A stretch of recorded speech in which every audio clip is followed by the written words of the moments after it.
آیت نمبر 15 اعوذ باللہ من الشیطان الرجیم بسم اللہ الرحمن الرحیم وَأَلْقَى فِي الْأَرْضِ رَوَاسِيَ أَن تَمِيدَ بِكُمْ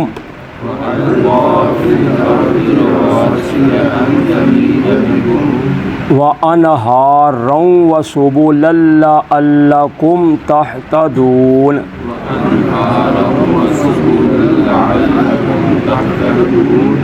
وَعَلَامَاتٍ وَبِالنَّجْمِ هُمْ يَهْتَدُونَ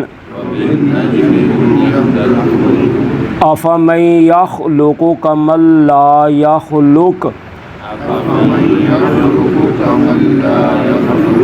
أَفَلَا تَذَكَّرُونَ وَإِن تَعُدُّوا نِعْمَةَ اللَّهِ لَا تُحْصُوهَا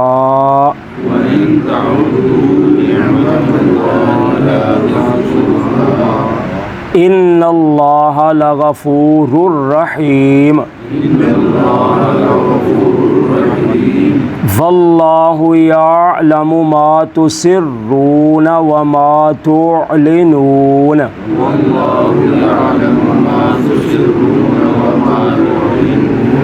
وَالَّذِينَ يَدْعُونَ مِن دُونِ اللَّهِ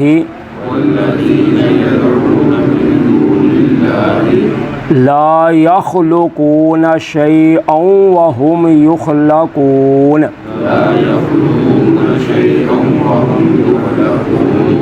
أموات غير أحياء وما يشعرون أيان يبعثون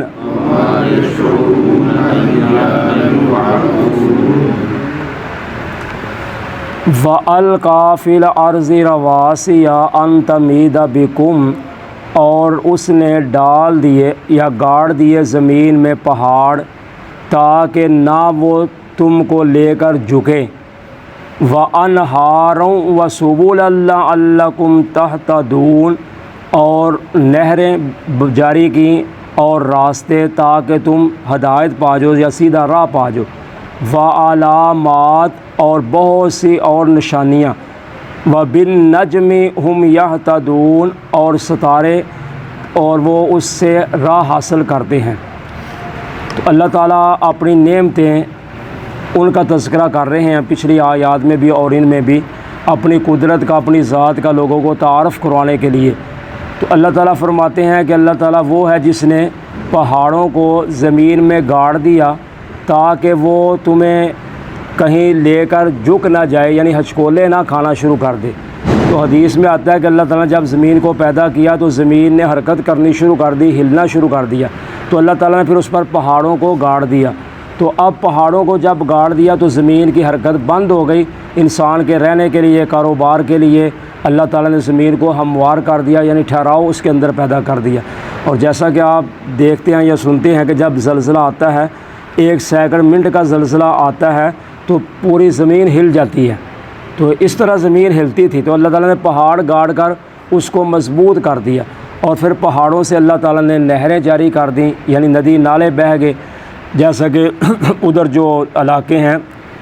سیر و سیاحت والے تو ادھر دیکھیں تو لوگ چشمے دیکھنے کے لیے جاتے ہیں، پانی کے جو ندیاں نالی نکلتی ہیں، تو اس سے ان کے لوگ جو ادھر رہنے والے ہیں ان کے لیے اللہ تعالیٰ نے پانی کا ایک سبب مقرر کیا ہوا ہے، اور ویسے بھی اس کے ساتھ جب پہاڑوں سے پانی نکلتا ہے تو ان کی خوبصورتی بنتی ہے۔ تو اللہ تعالیٰ فرماتے ہیں کہ نہریں بنائیں اور راستے بنائے تاکہ تم ہدایت پا جاؤ۔ تو لوگ پھر ان ندی نالوں سے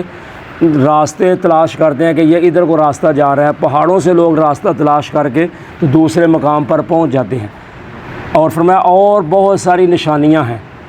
اور ستارے ہیں جن کے ساتھ وہ راہ پاتے ہیں۔ تو اللہ تعالیٰ نے کئی ایک اور نشان بھی بنائے ہیں جن سے لوگ راہ راست پر آتے ہیں، راستے تلاش کرتے ہیں۔ اور ستاروں کے ساتھ، جیسے کل بھی میں نے بتایا تھا کہ لوگ ستاروں کے ساتھ ہی حساب سے رات کو پانی لگاتے تھے، اور لوگ ستاروں کے حساب سے ہی اندازہ لگا لیتے تھے کہ اب رات کا اتنا وقت ہو گیا، اب ستارہ ادھر چلا گیا تو صبح صادق ہونے والی ہے، اذان ہونے والی ہے، صبح کی فجر کا وقت ہے۔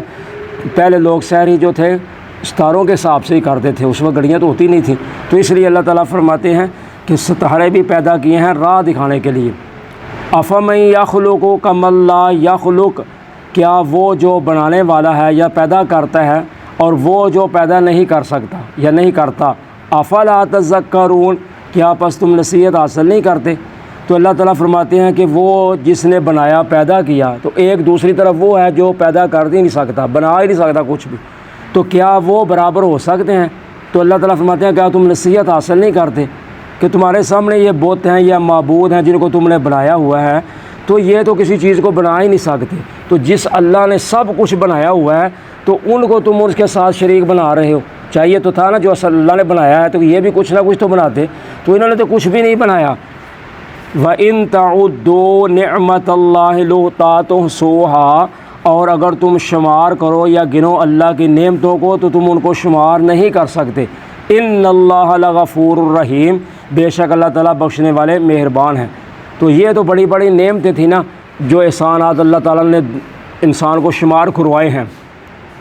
آسمان و زمین کا، پہاڑوں کا، نہروں کا، اور پیچھے ہم پڑھ آئے ہیں درخت اللہ تعالیٰ نے پیدا کیے، پھل پیدا کیے، گھوڑے، خچر وغیرہ، اور اللہ تعالیٰ نے مختلف نباتات، انگوریاں، یہ تو بڑی بڑی چیزیں ہیں۔ تو اللہ تعالیٰ فرماتے ہیں اس کے علاوہ اور بھی بے شمار نعمتیں ہیں اللہ کے احسان، اگر تم ان کو شمار کرنا چاہو تو تم شمار کر ہی نہیں سکتے، یعنی تمہارے تصور میں، وہم میں بھی نہیں ہے کہ کتنی اللہ کی نعمتیں ہیں۔ جب انسان کو تھوڑی سی تکلیف آتی ہے نا تو پھر انسان کو پتہ چلتا ہے یہ کتنی بڑی نعمت تھی اللہ کی میرے پاس، تو اس لیے بے شمار اللہ کی نعمتیں ہیں۔ واللہ یعلم ما تسرون وما تعلنون، اور اللہ تعالیٰ جانتا ہے جو کچھ تم چھپاتے ہو، جو تم ظاہر کرتے ہو۔ تو اللہ تعالیٰ فرماتے ہیں یہ نہ سمجھے کہ مجھے پتہ نہیں ہے، مجھے سب پتہ ہے، لیکن صرف میں مہلت دیتا ہوں، ڈھیل دیتا ہوں، وقت دیتا ہوں، ورنہ مجھے سب کچھ پتہ ہے جو تم ظاہر کرتے ہو یا چھپاتے ہو۔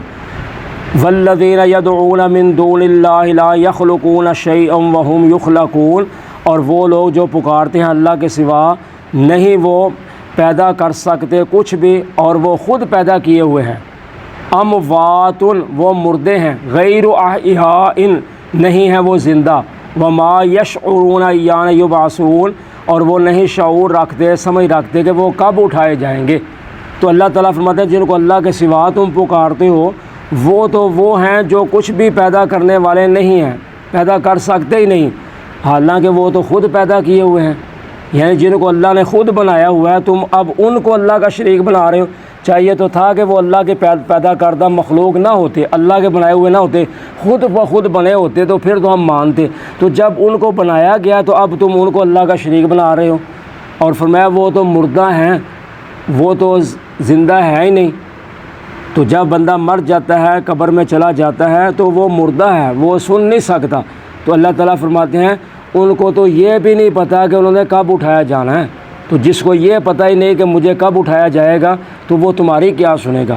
تو اب کسی کو کوئی پتہ نہیں کہ کسی نے کس وقت اٹھایا جانا ہے، کسی کا علم بھی نہیں ہے، تو اس لیے جب وہ اس کو علم ہی نہیں ہے تو وہ تمہاری سن کیسے سکتا ہے۔ تو اس لیے اس سے یہ بھی پتہ چلا کہ صرف بت جو ہوتے ہیں پتھروں کے، لکڑیوں کے یا درختوں وغیرہ کو جو لوگ پوجتے تھے وہ بھی تھے، تو اس کے علاوہ وہ انسانوں کو بھی پوجتے تھے۔ جیسے حدیث میں آتا ہے کہ نبی اکرم صلی اللہ علیہ وسلم فرماتے ہیں کہ قوم نوح کے 5 جو اللہ کے نیک بندے تھے، ود، سوا، یغوث، یعوق اور نصر، یہ 29 پارے میں سورہ نوح میں آئے گا۔ تو یہ 5 معبود جو تھے وہ قوم نوح کے نیک بندے تھے، صالح اللہ کے عبادت گزار بندے تھے۔ تو جب وہ فوت ہو گئے تو لوگوں نے ان کی تصویریں بنا لیں، تصویریں بنائی، تصویروں کے بعد پھر ان لوگوں نے ان کے بت بنانے شروع کر دیے۔ جب بت بنائے تو پھر لوگوں نے ان کی پوجا کرنی شروع کر دی۔ تو اس لیے نبی اکرم صلی اللہ علیہ وسلم نے تصویر سے منع کیا ہے کہ جب کوئی تصویر بناتا ہے تو قیامت کے دن اس کو کہا جائے گا کہ بھائی اب تو اس میں جان بھی ڈال، تو کوئی نہیں جان ڈال سکے گا۔ اس لیے مجبوری کی بنا پر شرعی طور پر جو ضرورت ہے وہ تو جائز ہے، یعنی جیسے ہمارے پاس شناختی کارڈ ہے ہمارا، پاسپورٹ ہے ہمارا، یا ہمارے کوئی آنے جانے کے کاغذات ہیں، یا آج کے موجودہ دور میں جو ہماری کرنسی ہے وہ ہماری مجبوری ہے، لیکن اس کے علاوہ شوقیہ طور پر تصویریں بنانا یا رکھنا گھروں میں وہ غلط ہے، کیونکہ جب تصویر بنتی ہے پھر انسان آہستہ آہستہ اس کو پوجنا شروع کر دیتا ہے۔ ہمارے اس دن مجاہد آباد میں ایک آدمی تھا، اس نے ڈاکٹر طاہر القادری کی ایک تصویر بنائی اور رکھی ہوئی تھی اپنے گھر میں بڑا فریم کرا کے، تو روزانہ وہ صبح اس کو پوجتا تھا، یعنی اس کی عبادت کرتا تھا۔ تو اس لیے جب تصویر ہوگی تو انسان آہستہ آہستہ اس کو پوجنا شروع کر دے گا، بت بننے شروع ہو جائیں گے، تو اس لیے تصویر سے منع کیا گیا ہے۔ تو اللہ تعالیٰ فرماتے ہیں کہ جب ان کو یہی پتہ نہیں کہ انہوں نے کب اٹھائے جانا ہے تو تم ان کو کیسے پکار دو۔ جزاکم اللہ خیر۔